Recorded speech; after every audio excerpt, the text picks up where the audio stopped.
All right, I'm in a brand new 2024 Toyota RAV4 non-hybrid. This is a limited, fully loaded, and there's still a lot of questions, comments, customers and viewers asking, should you go for a RAV4? Is it too large? Should you go for a Corolla Cross? Corolla Cross got introduced a few years ago, and they're quite similar and comparable in terms of size, depending on how you look at it. And I did do a video side by side when the Cross just came out, comparing the overall specifications and overall dimensions side by side, the RAV4 and the Corolla Cross.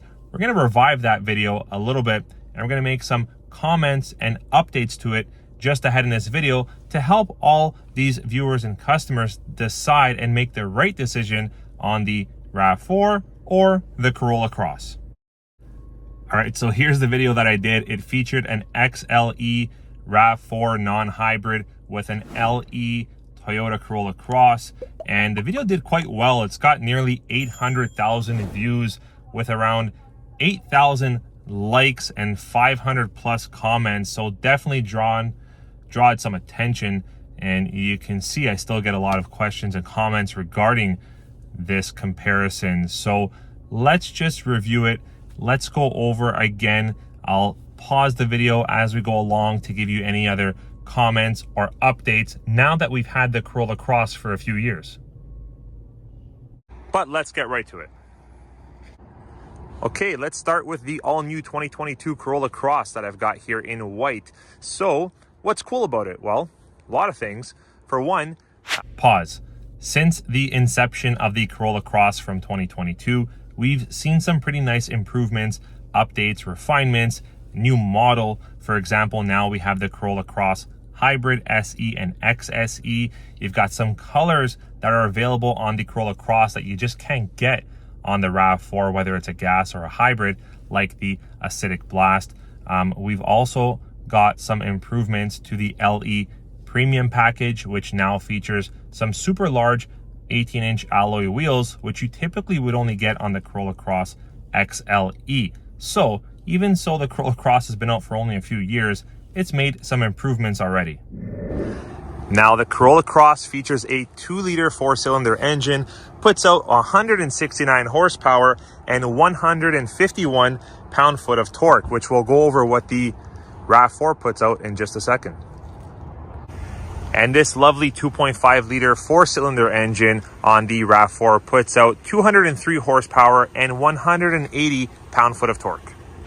I'm going to have to make another comment on this one. So in terms of pickup and acceleration and overall enjoyment as you're driving the vehicle, I would give the Corolla Cross a few more points on that one, just because the vehicle itself is a little bit smaller and it weighs less than the RAV4. Now, this is comparing non-hybrid versus non-hybrid. When you get into the hybrid segment, well, that's a little bit of a different story because you got a little bit more acceleration and available torque on takeoff due to the hybrid system and electric motors.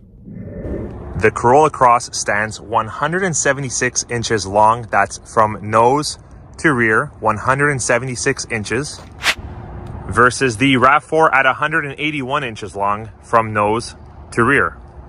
Now, what about the width? Well, the width of the RAV4 is 73 inches wide versus the Corolla Cross, which is, are you ready for it? Take a guess. 73 inches wide. How wide is the Corolla Cross? 72 inches, guys. That's right. It's only an inch difference in width from the Corolla Cross to the RAV4. Wow.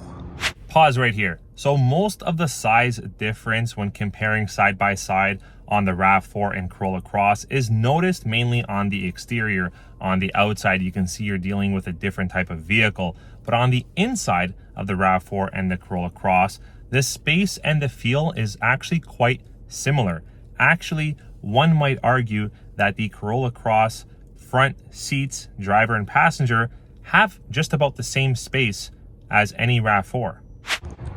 Okay, here's where the RAV4 gains a little bit of size, and that's in terms of the height.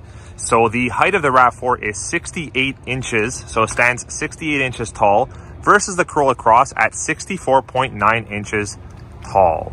Okay, pause. although the height is quite different, that doesn't actually make that big of a deal, because on the Corolla Cross, the seat, you actually sit a little bit lower when compared to the RAV4. So you make up for a lot of that height adjustment in the seating on the Corolla Cross versus the RAV4. How's the ground clearance versus the RAV4 and Corolla Cross? Well, surprisingly enough, so on the RAV4, you've got about 8.5 inches of ground clearance versus the Corolla Cross at slightly less, 8.2 inches of ground clearance. Not bad. Now, as for the RAV4 in general features, well, you've got to go up to the Trail model to get a wireless phone charger. And in terms of smart key system and push button start, well, you've got to go at least to this model here, the XLE all-wheel drive. From an interior standpoint, the largest screen that you can get on the Corolla Cross is an 8-inch screen versus when you go with the RAV4 and you choose to go with the limited model, you can actually get yourself a 9-inch touchscreen. Now, would you believe it if I told you that this 2-liter engine versus this 2.5-liter 4-cylinder engine both tow the same amount of weight? So Corolla Cross, 1,500-pound towing capacity, Toyota RAV4, 1,500-pound towing capacity. But when you go up to the Trail model, and I did do a review already on the RAV4 Trail, I'll put a card in this video so you guys can go check it out, you are upgraded to 3,500 pounds of towing capacity. Another really cool thing in terms of features, guys, and differences between the Corolla Cross and the RAV4. Well, on the RAV4, if you go to the top packages, you can get yourself a memory seat function with ventilated seats, where no matter how high you go on the Corolla Cross, being the XLE, it does not have any memory seat option or ventilated seat option. Not the biggest deal, but just wanted to mention it to you guys. Now, this one is still true. Unfortunately, the Corolla Cross and the Toyota RAV4 are just different vehicles in different segments. So some features and specifications that are available on the Toyota RAV4s are just simply not available on the Corolla Cross.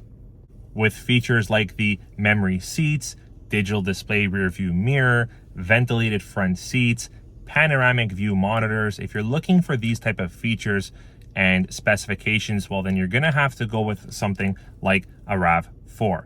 As for your fuel consumption, guys, well, between the RAV4 and the Corolla Cross, they're almost identical. Okay, let's show you some side-by-side comparison on the trunk space. So here's your Corolla Cross, cargo and trunk space. I notice almost instantly that on the Corolla Cross, this floor sits a little bit higher than it does on the RAV4. And also, it's a bit more bulkier here on the edges and on the sides of the Corolla Cross, which leaves you with a little bit more of a narrow feeling to the trunk. Let's take a look at the RAV4. Yes, so here is your RAV4 trunk space. You can see here right away that the opening itself is larger, which comes convenient if you're ever shoving some furniture or a mattress or something in there. And yes, that floor bed is a little bit lower, and you can see here on the walls of the actual rear trunk itself, they're kind of pushed outwards a little bit more. So it gives you a little bit more width here. But overall, guys, pretty good, pretty similar. I hope you enjoyed this updated review and commenting on the RAV4 and Corolla Cross side by side. I hope I helped you further to answer your questions and make a better informed decision if the RAV4 size is right for you or if the Corolla Cross size is right for you. We'll catch you in the next video, guys. Take care.